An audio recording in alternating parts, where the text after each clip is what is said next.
Ini jawaban kalau ada yang bilang baru itu hanya panjang jalanannya saja bisa diingat, tidak ada yang lain. Padahal masih ada yang panjang di baru tapi bukan jalanan. Apa itu? Nonton ke sampai habis. Sebagai orang baru kadang majak sedih pakai nak dinge kalau kumpul-kumpul ke sama teman di berbagai daerah di Sulawesi Selatan. Bahas wisatanya, sejarahnya, budayanya. Si sena bahas si baru tapi pakai deh panjang jalanannya. Mana kata perjalanan dari tadi itu wisata dibahas. Akhirnya karena mau Kak buktikan bahwa di Baru itu bukan cuma jalanan yang panjang. Akhirnya lakukan Kak beberapa penelusuran dan ini yang kudapatkan. Itu pulang Kak ke Baru, itu jalan-jalan Kak keliling Kak di Baru kota. Berpikir Kak, apa Rodi bisa diingat sama orang kalau ke Baru? Nah, suatu sore duduk-duduk Kak di alun-alun sama teman-temanku. Saya melihat orang jogging. Tiba-tiba mataku tertuju pada satu titik di alun-alun. Dan buru-buru langsung Kak buka notes dan kucatat di situ. Nah, ketika naik Kak ke Makassar, langsung Kak ke toko buku untuk beli satu buku dan ternyata alhamdulillah ada di situ. Menceritakan seorang ibu di suatu kamar bersama anaknya yang bernama Weten Riole. Weten Riole bertanya tentang kakeknya yang merupakan Raja Tanete waktu itu marah-marah kepada ibunya. Sang ibu tidak langsung menjawab, malah dia ambil tumpukan kertas lalu dia suruh anaknya untuk baca.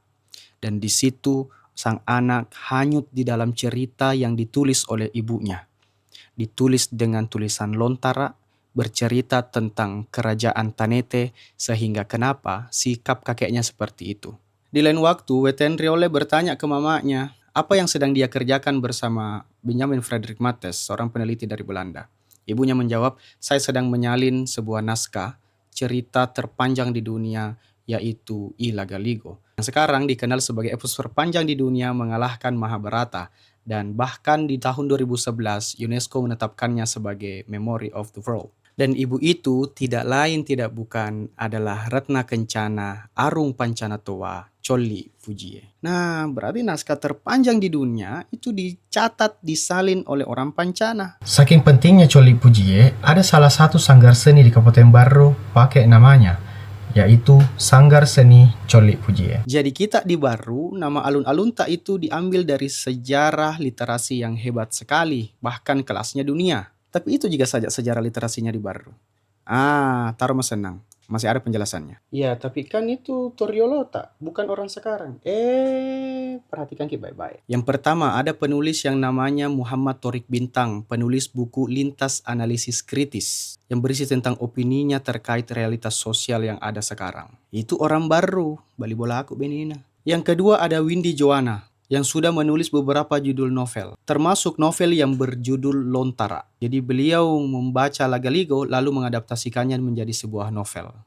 Si Kampuku tuh ya, tulalak bata. Selanjutnya ada penulis dengan nama pena Slipiniglo, menulis novel dengan judul Archipelagos, bercerita tentang 7 anak dari berbagai daerah di sebuah sekolah sihir namanya Archipelagos, yang berjuang melawan musuh yang ingin hidup abadi. Dan menariknya, salah satu tokohnya itu tokoh dari Sulawesi. Kenapa? Karena penulisnya orang baru dan sekarang sudah terbit di seri yang keempat. Selanjutnya penulis Nur Winasari, penulis novel bestseller dengan judul 3726 MDPL dan novel 0 MDPL.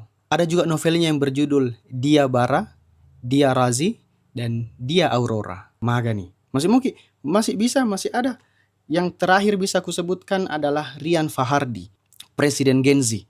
Magani, baru kapan tahu bilang orang baru Rian. Baru-baru ini Rian menulis bersama Dr. Muhammad Iqbal sebuah buku yang sangat menarik premisnya dengan judul Filsafat Kecemasan. Jadi kalau kita sering kecemas, harus dibaca ini buku. Diterbitkan oleh penerbit besar Bentang Pustaka. Oke, tapi di mana Ki paling baca buku kalau di Baru Ki? Kurang gaul Ki di Baru. Yang pertama bisa kusebutkan adalah KRK. Di situ ada koleksi buku dari komunitas Baru Membaca. Di sana bisa Ki minum kopi sambil baca-baca buku. Ini hidden gem favorit. Kemudian ada rumah buku yang ada di Mangkoso. Lalu ada perpustakaan Ikro. Dan yang terakhir, perpustakaan daerah Kabupaten Baru. Nah, seharusnya karena kita punya sejarah yang panjang tentang literasi, tempat yang paling ramai harusnya di Baru itu adalah perpustakaan. Karena Baru sudah punya sejarah tentang literasi yang mendunia. Putra-putri daerah Baru melahirkan karya-karya yang sangat bagus. Jadi, dari dulu sampai sekarang, Baru itu punya sejarah panjang tentang literasi. Sehingga yang panjang dari Baru bukan cuma jalannya, tapi juga naskah Lagaligo juga panjang. Sejarah literasi yang ada di Barru juga panjang. Di Barru, selain jalannya panjang, juga punya sejarah literasi yang panjang. Akar kebudayaannya orang Barru itu adalah literasi. Jadi, sebagai orang Barru, mari kita hidupkan ruang-ruang perpustakaan. Kita ramaikan perpustakaan daerah. Kita ramaikan sudut-sudut baca yang ada di Barru. Kita hidupkan kembali budaya literasi yang ada di Barru. Karena kita Barru, maka kita berliterasi. Selama kita pada selama. Assalamualaikum warahmatullahi wabarakatuh.